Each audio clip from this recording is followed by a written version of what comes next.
Assalamualaikum.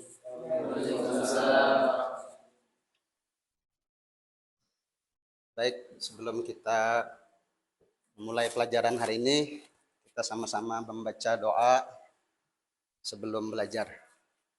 Bismillahirrahmanirrahim. Rabbish rahli sadri wa yassir li amri wahlul min lisani yafqahu qawli. Rabbi zidni ilma warzuqni fahma.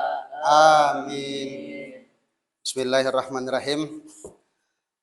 Pada hari ini kita belajar materi Al-Quran Hadis dengan judul Membudayakan Pola Hidup Sederhana dan Menyantuni Du'afa. Pola hidup sederhana dan menyantuni du'afa ini sudah dicontohkan langsung oleh baginda Nabi Sallallahu Alaihi Wasallam dalam kesehariannya, dalam kehidupannya. Maka mesti kita sebagai umatnya mencontohi hidup sederhana dan saling berbagi kepada orang lain yang memerlukan.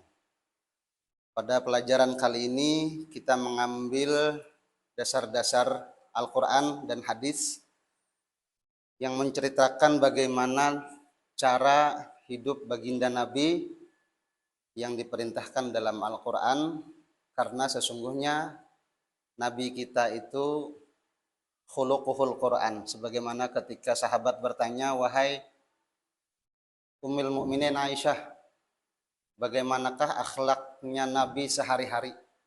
Jawaban istri Nabi Aisyah simpel, kana khuluquhul Quran. Kelakuannya, akhlaknya, karakternya adalah Al-Quran. Maka dengan mempelajari Al-Quran sama dengan mempelajari bagaimana hidupnya Nabi. Silahkan buka pelajaran bab 1 tentang membudayakan pola hidup sederhana dan menyantuni du'afa. Pada halaman kelima. Materi 1, sifat kesederhanaan dalam Al-Quran surah Al-Furqan ayat 67. Silahkan bacakan Maulana. A'udzu billahi minasyaitonir rajim. Bismillahirrahmanirrahim. Walladzina idza anfaqu lam yusrifu wa lam yaqturu wa kana baina dzalika qawama.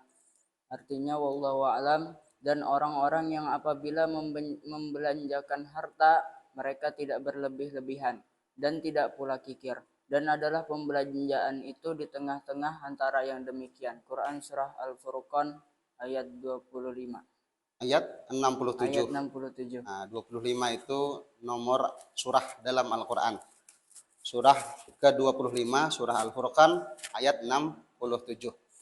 Penjelasan di ayat ini jelas disebutkan apabila manusia atau orang-orang yang beriman bila mempergunakan harta, maka mesti membelanjakan, tidak boleh boros dan tidak boleh kikir.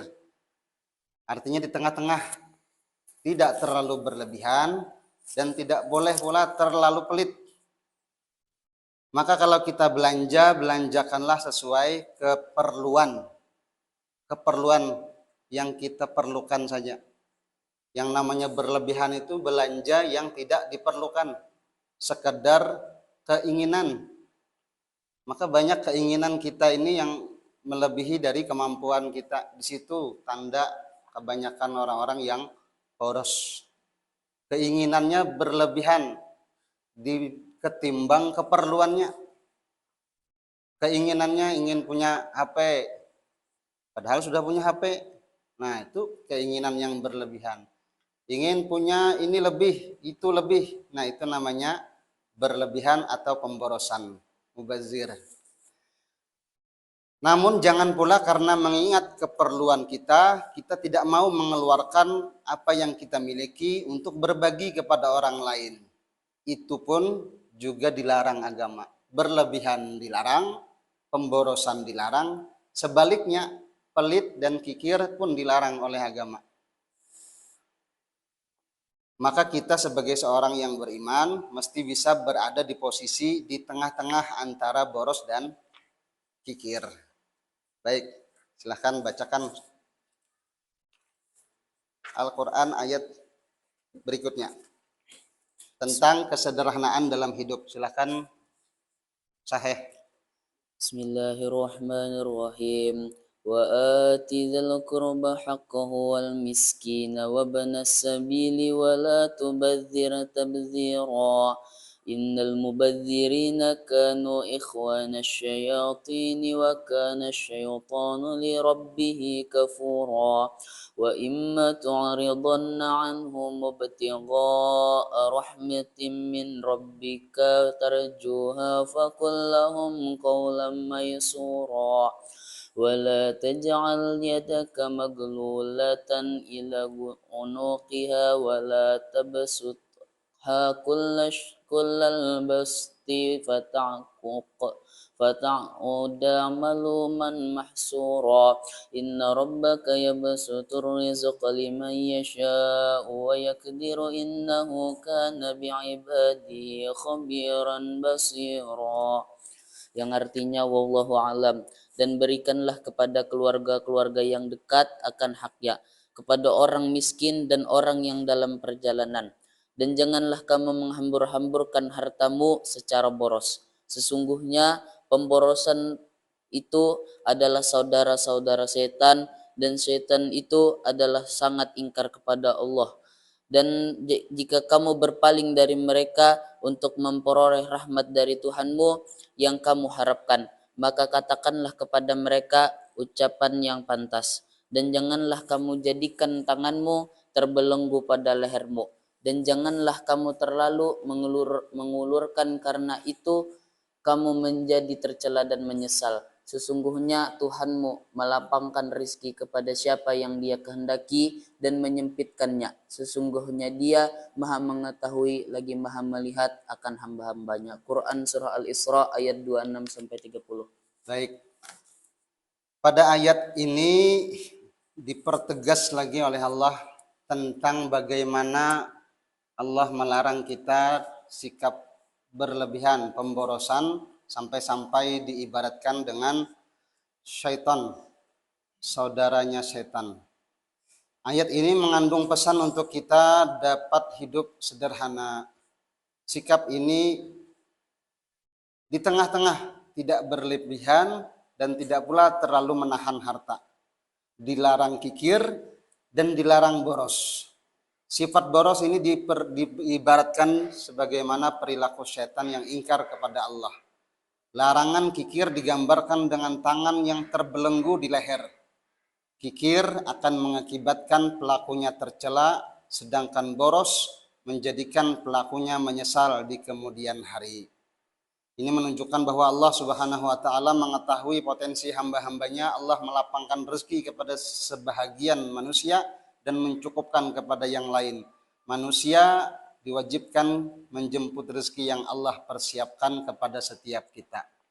Artinya kesederhanaan yang berada di tengah-tengah antara kikir dan boros mesti kita fahami dan kita aplikasikan dalam sehari-hari. Karena dalam keseharian kita pun sebetulnya sambil belajar bagaimana hidup yang lebih baik sebagaimana yang telah dicontohkan oleh junjungan kita Nabi Muhammad sallallahu alaihi wasallam. Nah, selanjutnya ada ayat yang menceritakan tentang seseorang yang di zaman dahulu pada era Nabiullah Musa alaihi salam ada seseorang yang Allah anugerahi harta berlimpah. Namun karena hidupnya sangat berlebihan, bermegah-megahan, maka langsung ditampakkan azabnya oleh Allah dalam Al-Quran. Silahkan baca kisah Qarun dalam surah Al-Qasas. Bacakan. Bismillahirrahmanirrahim. فخرج على قومه في زينته قال الذين يريدون الحياة الدنيا يا ليت لنا مثل ما أوتي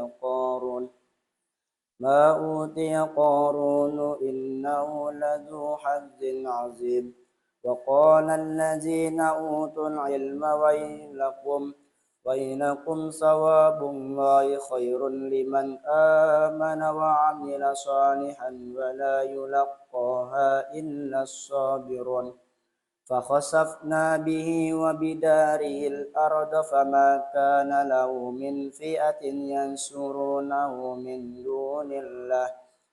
دون الله وما كان من المنتصرين وأصبح الذين تمنوا مكانه بالأمس يقولون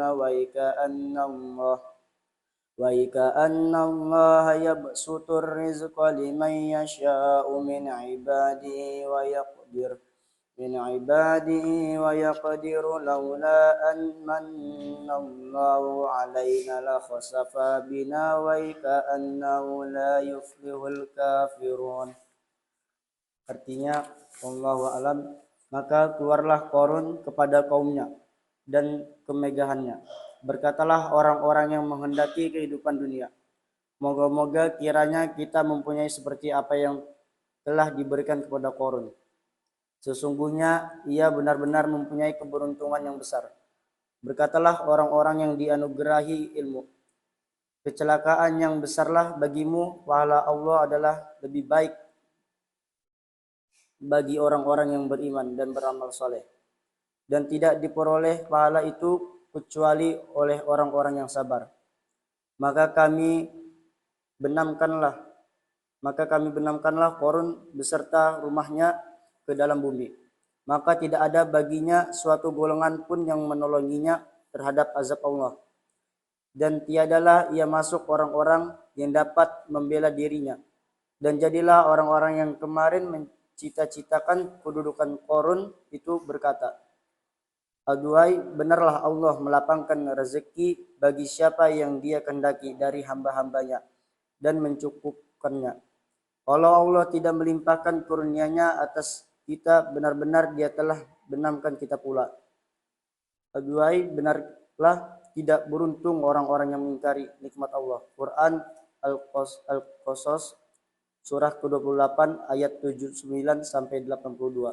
Baik, dalam ayat ini Allah menceritakan tentang seorang laki-laki yang dianugerahi Allah harta berlimpah, namanya Qarun. Dalam Al-Quran disebutkan dalam surah Al-Qasas cerita tentang seseorang yang bernama Qarun. Dia hidup di era Nabiullah Musa alaihissalam.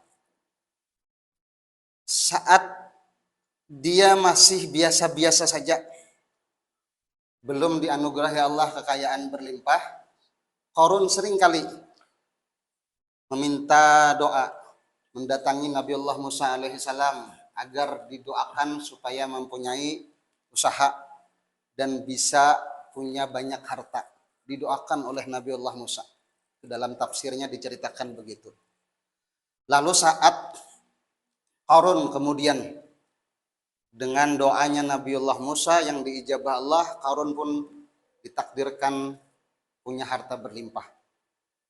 Saking banyaknya harta Qarun, maka kunci gudang penyimpanan hartanya itu dibawa oleh lebih dari 100 unta. Sekedar bawa kunci gudangnya oleh 100 unta lebih membawa kunci gudangnya. Artinya gudangnya saking banyaknya, kuncinya banyak. Lalu semakin hari Qarun ini ternyata semakin pongah, sombong, memperlihatkan betapa dia mempunyai berbagai harta, banyak harta. Tidak ada lagi orang di sana itu yang bisa menandingi Qarun. Sampai-sampai orang yang melihat Qarun lewat selalu mengatakan, untungnya itu, aduhai, andaikan aku bisa seperti dia. Kita pun ketika melihat orang kaya, kadang-kadang terbesit di hati kita, aduh, andai kata aku yang begitu. Maka terjadi pula saat itu, di era Qarun itu, semua orang yang melihat terbelalak, wah hebatnya, wih enaknya hidup kaya raya. Namun bagi orang-orang yang sudah Allah anugerahi ilmu agama, ilmu hikmah, mereka pasti dalam hati berkata, mudah-mudahan aku tidak seperti dia. Nah, beda. Kenapa jadi berbeda? Karena orang-orang yang mempunyai pengetahuan agama melihat kondisi hidupnya. Orang yang pongah, sombong, sama dengan tidak bersyukur dengan anugerah Allah. Maka tidak mau orang-orang yang berpengetahuan agama mencontohi orang-orang seperti itu. Lebih baik hidup sederhana, bersyukur dengan apa yang ada, ketimbang punya harta berlimpah, namun pongah, sombong, dan tidak peduli dengan orang lain. Qarun, watak dan karakternya dituliskan oleh Allah dalam surah Al-Qasas ini, begitu congkaknya dia, sombongnya dia, berlalu di hadapan orang-orang lain, pongah, bermegah-megahan, akhirnya apa? Sampai pada satu ketika Qarun ditenggelamkan oleh Allah dengan semua hartanya. Ditenggelamkan oleh bumi. Seharta-hartanya, semua hartanya sekalian ditenggelamkan Allah dalam bumi. Maka ketika kita sekarang saat ini berjumpa dengan harta yang tersembunyi dalam tanah, kita sering menyebut dengan harta karun. Padahal karun bukan di Indonesia, karun masih di daratan Arab. Tapi anehnya setiap kali kita berjumpa harta dalam tanah, kita selalu mengibaratkan dengan harta karun. Karena karun hartanya semua ditenggelamkan Allah ke dalam bumi. Orang yang saat itu melihat kejadian itu, apakah lalu menggali harta yang ditenggelamkan oleh Allah? Oh, tidak ada yang berani. Kenapa? Itu kejadian betul-betul langsung dari Allah. Bukan sebagaimana gempa bumi, peristiwa-peristiwa alam lainnya yang dianggap biasa. Ini tidak. Ini betul-betul kejadian yang memang ditampakkan Allah sebagai siksaan kepada Qarun. Kalau bencana alam yang biasa saja, barangkali kita masih bisa melihatnya sebagai bencana. Namun kali ini yang ditampakkan Allah kepada Qarun betul-betul azab dan siksaan, agar orang lain yang ada di sekitarnya merasa beginilah contoh orang-orang yang hidupnya sombong dan bermegah-megahan. Baik, bacakan ayat berikutnya tentang macam-macam kebajikan dalam surah Al-Baqarah. Silahkan. A'udzu billahi minasyaitonir rajim. Bismillahirrahmanirrahim. Laisal birra an tuwallu wujuhakum qibalal masyriqi wal maghrib, walakinnal birra man amana billahi wal yaumil akhir wal malaikati wal kitabi wan nabiyina wa atal mala ala hubbihi zawil qurba wal yatama wal masakina wa ibnas sabili wasailina wa fir riqabi wa aqamas salata wa ataz zakata wal mufuna bi ahdihim iza ahadu was-sabirina fil ba'sa'i wad-dharra'i wa hinal ba'si ulaikal ladzina sadaqu wa ulaika humul muttaqun. Artinya, wallahu a'lam, bukanlah menghadapkan wajahmu ke arah timur dan barat itu sudah kebajikan. Akan tetapi sesungguhnya kebajikan itu ialah beriman kepada Allah, hari kemudian malaikat-malaikat, kitab-kitab, nabi-nabi, dan memberikan harta yang dicintainya kepada kerabatnya, anak-anak yatim, orang-orang miskin, musafir yang memerlukan pertolongan, dan orang-orang yang meminta-minta, dan memerdekakan hamba sahaya, mendirikan sholat, dan menunaikan zakat, dan orang-orang yang menepati janjinya apabila ia berjanji, dan orang-orang yang sabar dalam kesempitan, penderitaan, dan dalam peperangan, maka itulah orang-orang yang benar imannya, dan mereka itulah orang-orang yang bertakwa. Quran surah Al-Baqarah surah kedua ayat 177. Baik, dalam ayat ini kemudian kita belajar tentang apa saja sih kebaikan-kebaikan yang dicontohkan, yang diarahkan dalam Al-Quran. Berbagai macam kebajikan yang disebutkan dalam ayat ini. Laisal birra an tuwallu wujuhakum qibalal masyriqi wal maghrib. Bukanlah menghadap wajah ke arah timur dan barat itu suatu kebajikan. Tetapi walakinnal birra man amana billahi wal yaumil akhir wal malaikati wal kitabi wan nabiyyin. Tetapi kebaikan yang sesungguhnya adalah ia mempunyai iman dalam dada kepada Allah dan beriman kepada malaikat dan kitab-kitab dan para nabi, dan wa atal mala ala hubbihi zawil qurba wal yatama wal masakin. Kunci pertama iman. Setelah itu barulah beramal. Jadi iman ini adalah kunci pertama kebajikan kita mendapatkan ganjaran dari Allah. Banyak orang-orang yang tidak beriman juga berbuat kebajikan. Tapi sayang, kebajikan yang mereka lakukan tidak mendapatkan apa-apa karena belum mempunyai kunci utamanya. Apa dia? Man amana billahi wal yaumil akhiri wal malaikati wal kitabi wan nabiyyin. Kunci pertama mesti iman dahulu. Maka sangat disayangkan kita yang sudah dianugerahi Allah iman ini sedikit beramal.